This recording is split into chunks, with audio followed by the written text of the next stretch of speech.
Assalamualaikum warahmatullahi wabarakatuh.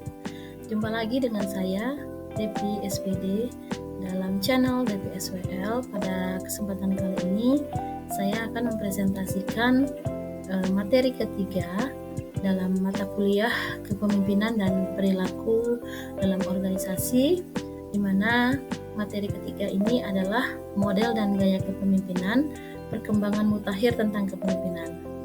Mata kuliah ini di bawah bimbingan Bapak dosen yang terhormat Bapak Dr. Roli Darsa, MPD MT. Pada materi ketiga ini, kita akan membahas tentang pengertian model dan gaya kepemimpinan. Menurut Kartono, 2008 halaman 34 menyatakan bahwa gaya kepemimpinan adalah sifat, kebiasaan, temperamen, watak, dan kepribadian yang membedakan seorang pemimpin dalam berinteraksi dengan orang lain. Sedangkan menurut Mulyadi dan Rifai, 2009 dalam halaman 42, gaya kepemimpinan adalah pola seseorang dalam memimpin, baik yang tampak maupun yang tidak, kepada bawahannya, serta menggambarkan kombinasi antara falsafah, keterampilan, sifat, dan sikap yang mendasar perilaku seseorang.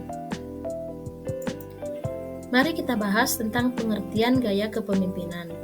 Menurut Mulyadi dan Rifai, 2009 halaman 42, gaya kepemimpinan adalah pola menyeluruh dari tindakan seorang pemimpin, baik yang tampak maupun yang tidak tampak kepada bawahannya, serta menggambarkan kombinasi yang konsisten dari falsafah, keterampilan, sifat, dan sikap yang mendasari perilaku seseorang.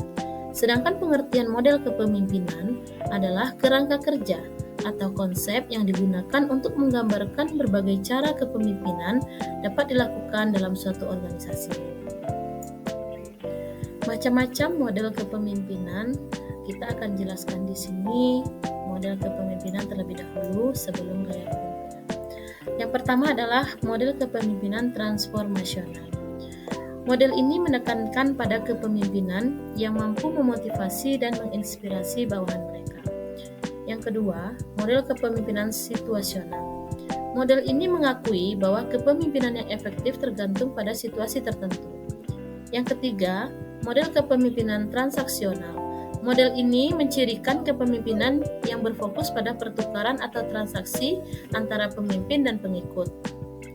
Model kepemimpinan servan atau pelayan, model ini menekankan adalah pada pelayanan dan perhatian pemimpin terhadap kebutuhan bawahan. Model kepemimpinan yang kelima adalah model kepemimpinan berbasis komunikasi. Model ini menekankan pentingnya komunikasi yang efektif dalam kepemimpinan. Yang keenam, model kepemimpinan kolaboratif. Model ini mengutamakan kerjasama dan partisipasi bersama dalam mengambil keputusan. Dan yang terakhir adalah model kepemimpinan berkelanjutan. Model ini lebih menekankan kepada kepemimpinan yang berfokus pada berkelanjutan, baik dalam konteks ekonomi, lingkungan, dan sosial. Pembahasan berikutnya yaitu tentang gaya-gaya kepemimpinan. Gaya kepemimpinan yang kita bahas di sini ada tiga. Yang pertama yaitu gaya kepemimpinan otoriter, yaitu gaya kepemimpinan yang mengambil keputusan tanpa banyak partisipasi dan masukan dari bawahan. Yang kedua, gaya kepemimpinan demokrasi, yaitu gaya kepemimpinan yang lebih terbuka terhadap masukan dari bawahan. Mereka mendorong partisipasi, kreativitas, dan kolaborasi dalam mengambil keputusan. Yang ketiga adalah gaya kepemimpinan laissez-faire. Dalam gaya ini, pemimpin memberikan kebebasan dan otonomi kepada bawahan. Selanjutnya, kita akan membahas tentang perkembangan mutakhir kepemimpinan. Gaya kepemimpinan servan atau pelayan adalah gaya kepemimpinan lebih fokus pada pelayanan pada bawahan dan memenuhi kebutuhan mereka.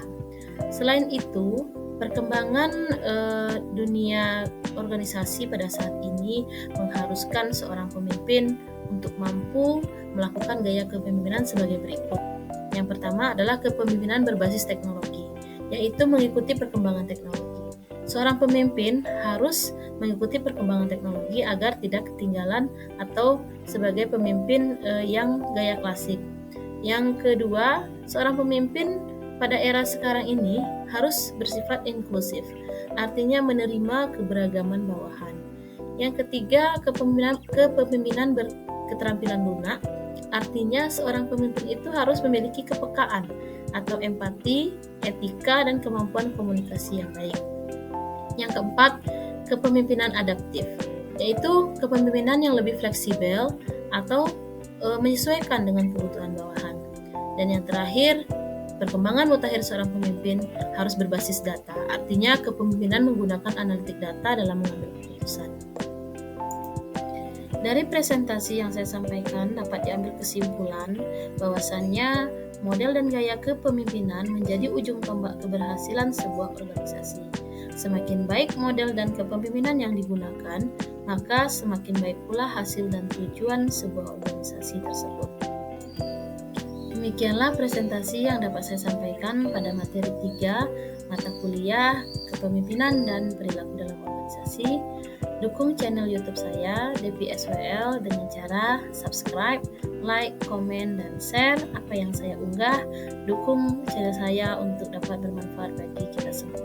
Terima kasih. Assalamualaikum warahmatullahi wabarakatuh.